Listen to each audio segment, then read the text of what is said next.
Hello friends, welcome back to my channel Gyan Sankalp. तो friends, आज हम एक नए टॉपिक पब्लिक एडमिनिस्ट्रेशन के लेके आई हूँ, new dimension of public management. ठीक है, नव लोक प्रबंध या एनपीएम।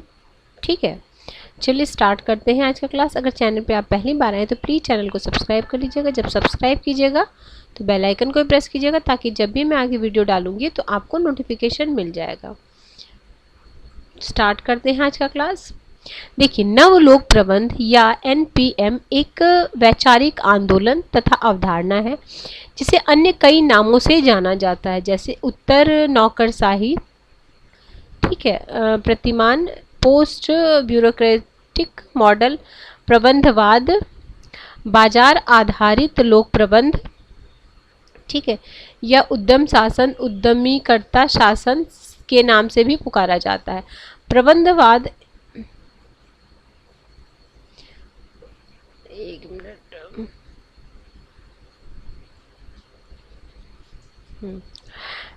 प्रबंधवाद नाम पॉलिट ने दिया है, जबकि नव लोक प्रबंध नाम बाजार आधारित लोक प्रशासन का समर्थन लेन और रोजन ब्लूम ने किया है। ऑसबॉर्न तथा गेबलर इसे उद्यमी शासन का पर्याय मानते हैं।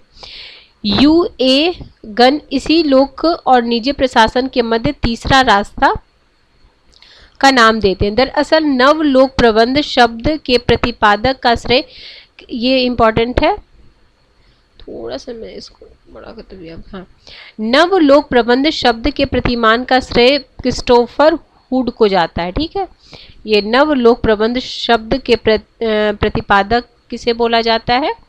क्रिस्टोफर हुड को दिया जाता है। सन 1991 में पब्लिक एडमिनिस्ट्रेशन नामक पत्रिका में प्रकाशित लेख a public management for all seasons से यह शब्द लोकप्रिय हुआ। अन्य समर्थक विद्वानों में जनरल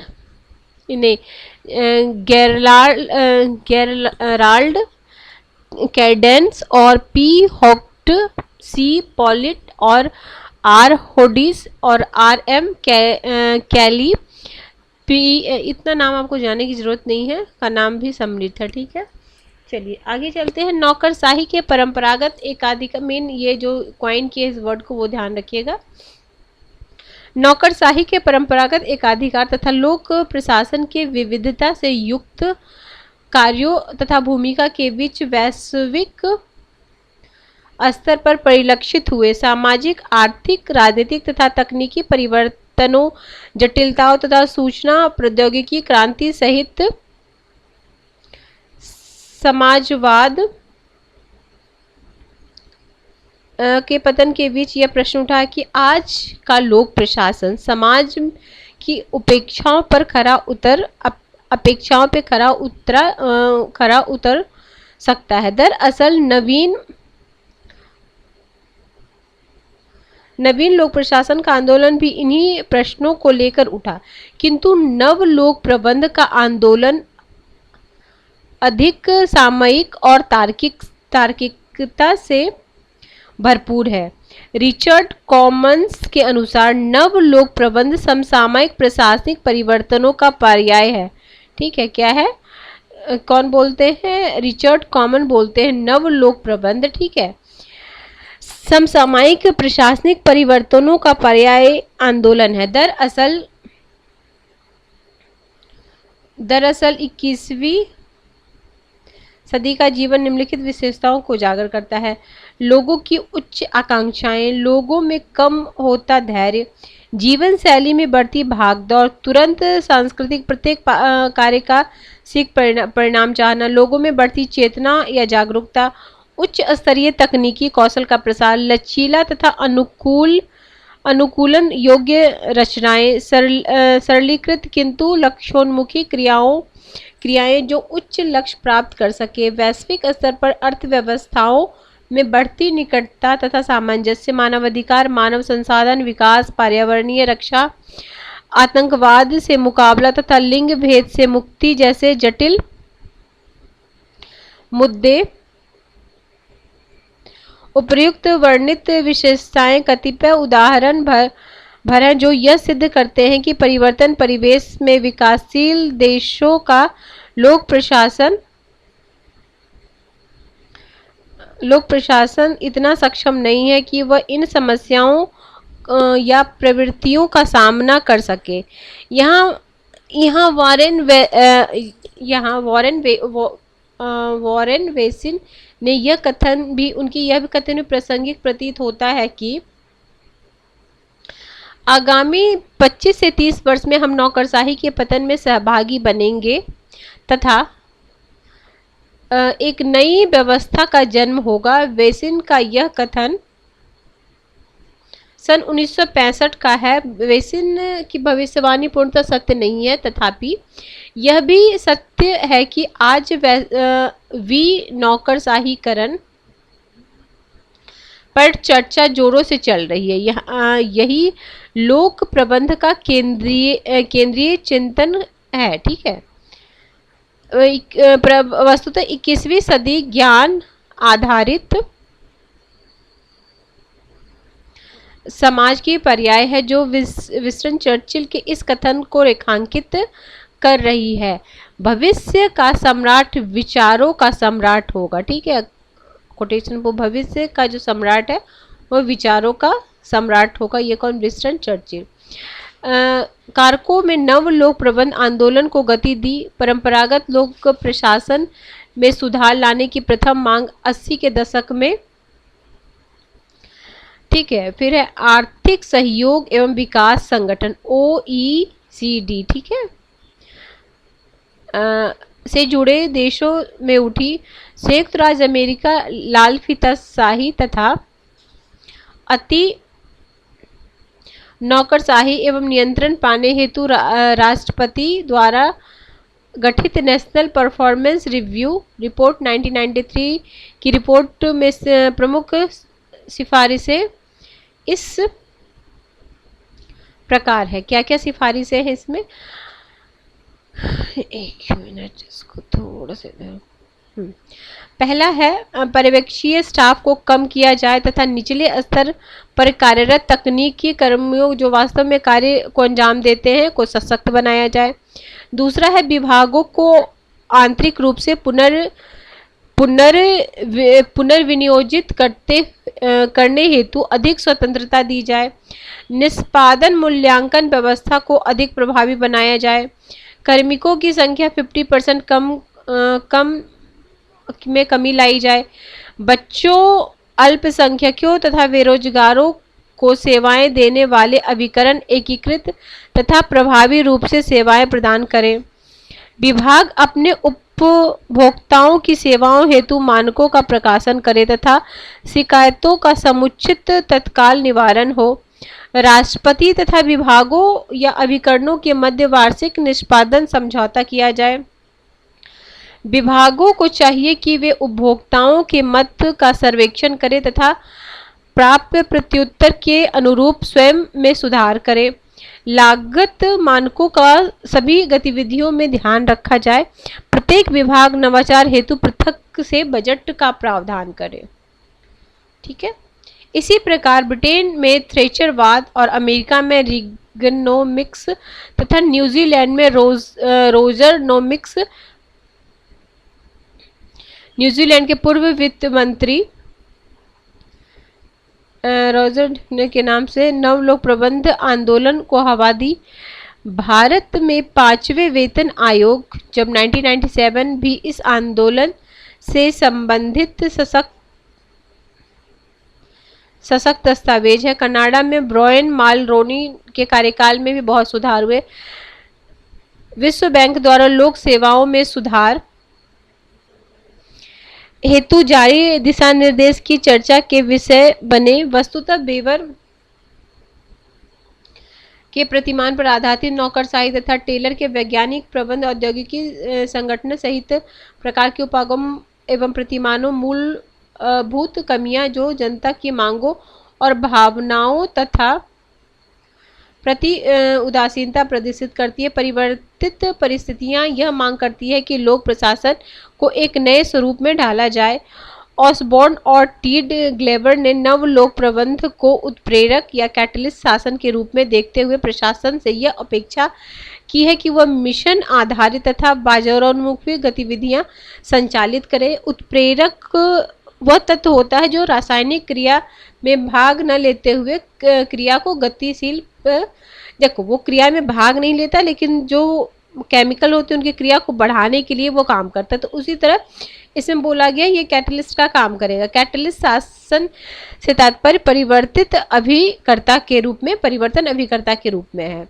लोक प्रबंध के बदलाव 80 और 90 के दशक में सामने आने लगे, खासकर पश्चिमी देशों में, जो निम्न तत्वों का परिणाम है। सूचना की क्रांति, किस किस कारण से हुआ सूचना की क्रांति, समाज में उच्च गुणवत्ता पूर्ण सेवा की मांग, तीव्र प्रतिस्पर्धा, उदारीकरण, वैश्वीकरण इत्यादि। अतः 90 के दशक में विद्यमान उदारीकरण के नीतियों के परिणाम स्वरूप लोक प्रशासन की प्रवृत्ति एवं विषय क्षेत्र पर इसके एक मिनट,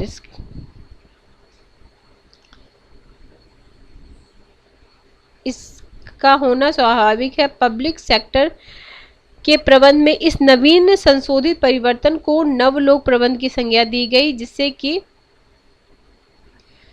बाजार आधारित लोक प्रशासन या व्यावसायिक शासन उद्यमी शासन के रूप में भी विश्लेषित किया जाए।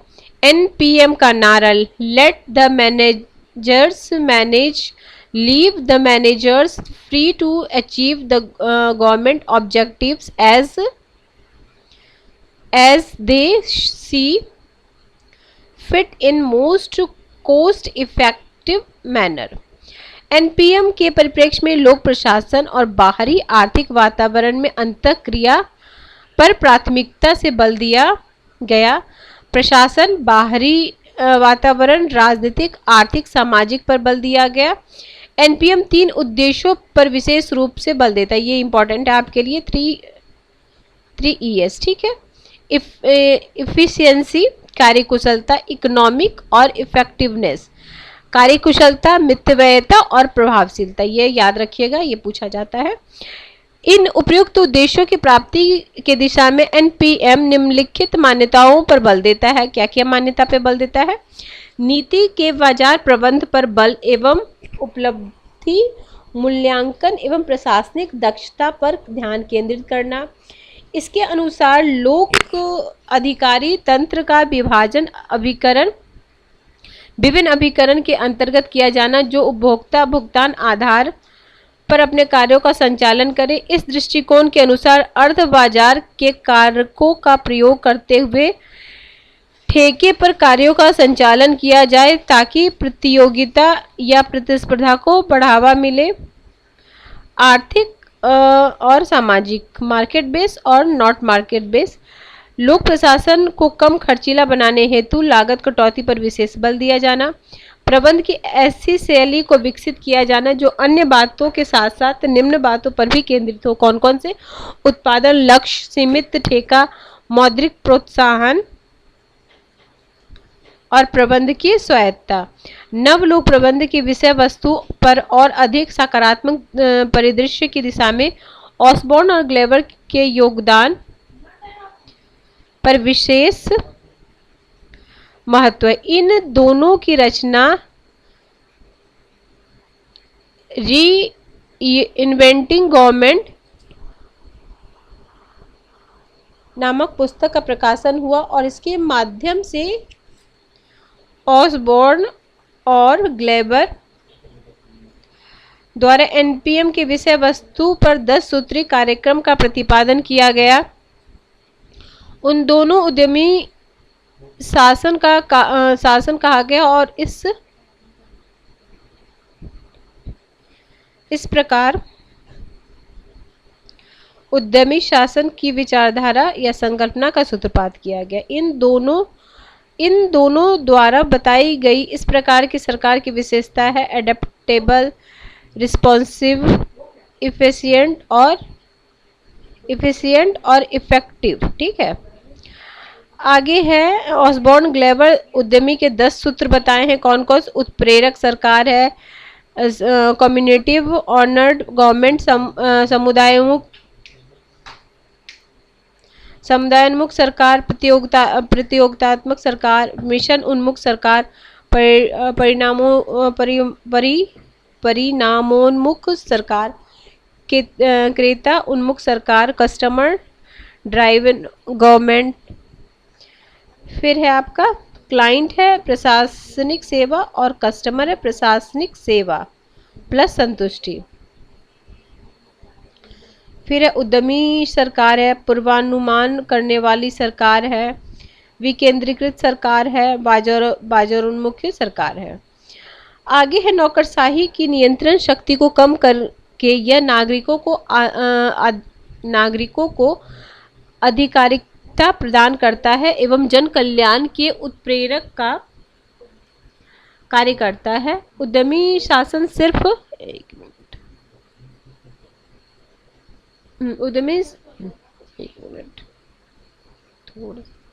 उद्यमी शासन सिर्फ जनता को दिए जाने वाले सेवाओं पर अपना ध्यान केंद्रित न करके सामुदायिक समस्याओं का निराकरण की प्रक्रिया में लोक, निजी और स्वैच्छिक संगठनों की भूमिका प्रोत्साहन पर बल देता है। व्यावसायिक शासन सेवाओं और वस्तुओं के प्रदाताओं के बीच प्रतिस्पर्धा को बढ़ावा देता है। उद्यमी शासन अपने मिशन से उत्प्रेरित होती है, नियम और कानून से नहीं। उद्यमी शासन के अंतर्गत प्रशासनिक अभिकरणों की उपलब्धता और मूल्यांकन करते समय सिर्फ निर्गत पर ध्यान न देकर आगत पर भी ध्यान देना चाहिए। ऐसा शासन अपने ग्राहकों को उपभोक्ताओं के रूप में पुनः परिभाषित करता है एवं उसके दी जाने वाली विभिन्न सेवाओं के संदर्भ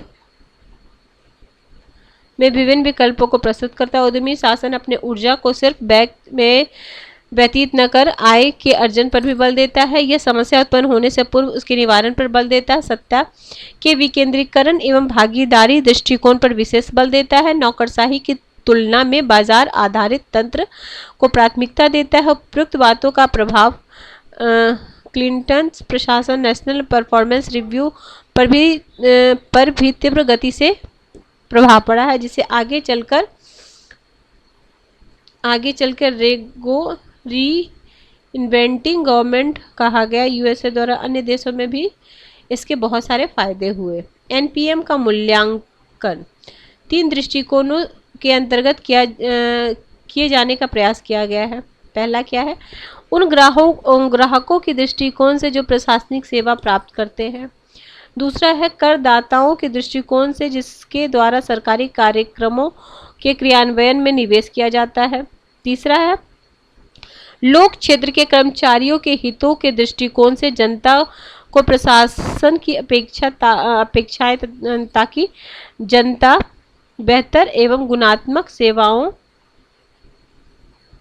प्राप्त कर सके। अतः स्वाभाविक है कि इसका प्रभाव लोक क्षेत्र में काम करने वाले कर्मचारियों पर पड़ेगा। इसके साथ साथ जिन करदाताओं द्वारा सरकारी राजस्व में निवेश किए जा रहे हैं उन्हें भी इसका उचित मूल्य प्राप्त होना चाहिए। अतः एनपीएम की सफलता इन 3 वर्गों के हितों को उचित संतुलन प्राप्त करने पर आधारित है। करदाता, ग्राहक या करदाता, पब्लिक सेक्टर, संतुलन की आवश्यकता है। ठीक है, आगे है आलोचना। देखिए, परिस्थिति प्रतिमान कहता है कि प्रशासन देश, काल एवं पर्यावरण के अनुसार स्वरूप ग्रहण करता है। एनपीएम सिर्फ एक ही बाजारोन्मुख शासन की बात करता है। भारत में विनिवेश आयोग, व्यय सुधार आयोग जैसे संस्थानों के माध्यम से लोक संगठन में कार्यकुशलता एवं मितव्ययता को प्रोत्साहित करने पर बल दिया जा रहा है, परंतु परामर्शों के व्यावहारिकता पर उचित ध्यान केंद्रित नहीं किया जा रहा है। नोट, साइमन ने कहा है कि भारत में जब जब निजी हाथों में सेवाएं बढ़ी है तब तक नागरिकों की संतुष्टि में गिरावट हुई है। भारत जैसे देश में प्रशासन सुधार के लिए एनपीएम बहुत ठीक नहीं है। इसके अलावा एनपीएम का मूल्यांकन, एनपीएम की बाजार के प्रति उन्मुखता, निजी क्षेत्र पर अत्यधिक निर्भरता से ऐसा लगता है कि नव क्लासिकल अर्थशास्त्र ने पूरे विश्व के सार्वजनिक क्षेत्र पर कब्जा कर लिया है। निजी प्रबंध किसी प्रकार कार्य करता है यह जानना अच्छा है, परंतु इसके साथ उच्चतर लोक सेवा की अद्वितीय नीति निर्णय भूमिका को भी प्रबंधवाद के हंगामों में कम करके नहीं आंका जाना चाहिए। सार्वजनिक हित जो सरकारी संचालन का हृदय स्थल है और इसे बाजार आधारित दर्शन के बावजूद त्यागा नहीं जा सकता। एनपीएम की सफलता हेतु जो बात राष्ट्रमंडल सम्मेलन में उठाई गई उसमें विकासशील देशों में सिविल समाज की स्थापना एवं अन्य स्वयंसेवी संगठनों द्वारा पहल जनता को अधिकारिकता प्रदान किया जाए ताकि जनता समविष्ट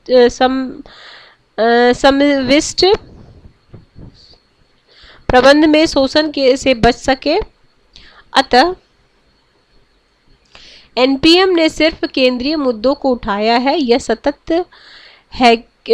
सतह की बात छोड़ कर चलती है। ठीक है, एनपीएम को राष्ट्रकुल के सम्मेलन में स्वीकार तो किया गया, परंतु सरकार को विकास हेतु अन्य विकल्पों को खोजने की भी आवाज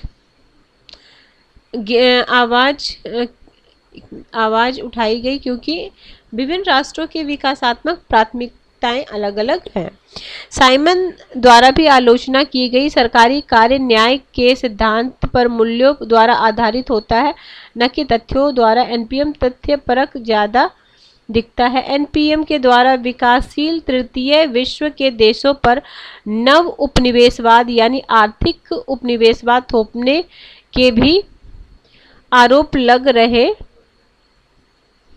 हैं, क्योंकि आईएमएफ, डब्ल्यूटीओ और वर्ल्ड बैंक जैसे संस्थाओं द्वारा बाजारोन्मुखी परियोजनाएं लागू करने के लिए विकासशील देशों को प्रेरित किया जा रहा है। एनपीएम का लोक शब्द भी विचारों को चिंतित करता है, क्योंकि यह विशिष्ट रूप से संवैधानिक रूपरेखा, मूल अधिकार, नागरिक उत्तरदायी से जुड़ा हुआ है, जिसका प्रभाव एनपीएम पर दिखाई देता है। नव लोक प्रबंध के 5 तत्व हैं। ठीक है, नव लोक प्रबंध के 5 तत्व हैं। कौन कौन से हैं? नागरिकों को उच्च गुणवत्ता वाली सेवा प्रदान करना, फिर गुणवत्ता के मानकों को पूरा करने वाले सेवाओं के लिए प्रबंध को ज़्यादा स्वायत्तता की जरूरत है। संगठन और व्यक्तिगत कामकाजों का कठोर मूल्यांकन तथा कर्मचारियों को निर्धारित अवधि के भीतर कार्य पूर्ण करने के आधार पर वेतन निर्धारित को बढ़ावा दिया जा रहा है ताकि लक्ष्य की प्राप्ति समय पे हो सके। प्रबंध के क्षेत्र में नकदी प्रणाली की जगह प्रोद्भाव प्रणाली को अपनाया जा रहा है ताकि लागत को कम या बचाया जा सके। पूर्व निर्धारित लक्ष्यों की उपलब्धि को सुविधाजनक बनाने हेतु प्रबंधकीय सहायता सेवा अंतः प्रबंध को समुचित मानव और प्रौद्योगिकी संस्था उपलब्ध कराया जाए। ठीक है, फिर प्रतियोगिता को बढ़ावा देना। भारत में सामाजिक क्षेत्र में अनेक परियोजना शिक्षा, स्वास्थ्य और महिला विकास एनजीओ स्वयंसेवी संस्थाओं को सौंपा जा रहा है। बांग्लादेश के ग्रामीण बैंक की भूमिका महत्वपूर्ण है, जहां ग्रामीण निर्धन को विशेषकर महिलाओं को कर्ज उपलब्ध कराया गया है, जिसे अंतर्राष्ट्रीय मान्यता मिली है। ठीक है फ्रेंड्स, तो आज हमने एनपीएम से संबंधित जितने भी फैक्ट थे उन्हें देखा है। इसमें से मोस्ट इम्पॉर्टेंट जो आपको ये तो उनका 10 जो है वो देख लीजिएगा। इसकी विशेषता पे ध्यान दीजिएगा, ठीक है। और ये मेन इंपॉर्टेंट है, ये आता 3E आता है, ये मोस्ट इम्पॉर्टेंट है। तो ठीक है फ्रेंड्स, हम मिलते हैं नेक्स्ट वीडियो में। किसी वजह से चैनल आपको हेल्प कर रहा है प्रिपरेशन में तो ज़रूर चैनल को सब्सक्राइब कर लीजिएगा, और जब सब्सक्राइब कीजिएगा तो बेल आइकन को प्रेस कीजिएगा, ताकि जब भी मैं आगे वीडियो डालूंगी तो आपको नोटिफिकेशन मिल जाएगा। चलिए मिलते हैं हम नेक्स्ट वीडियो में। Till then bye bye, keep watching and keep sharing.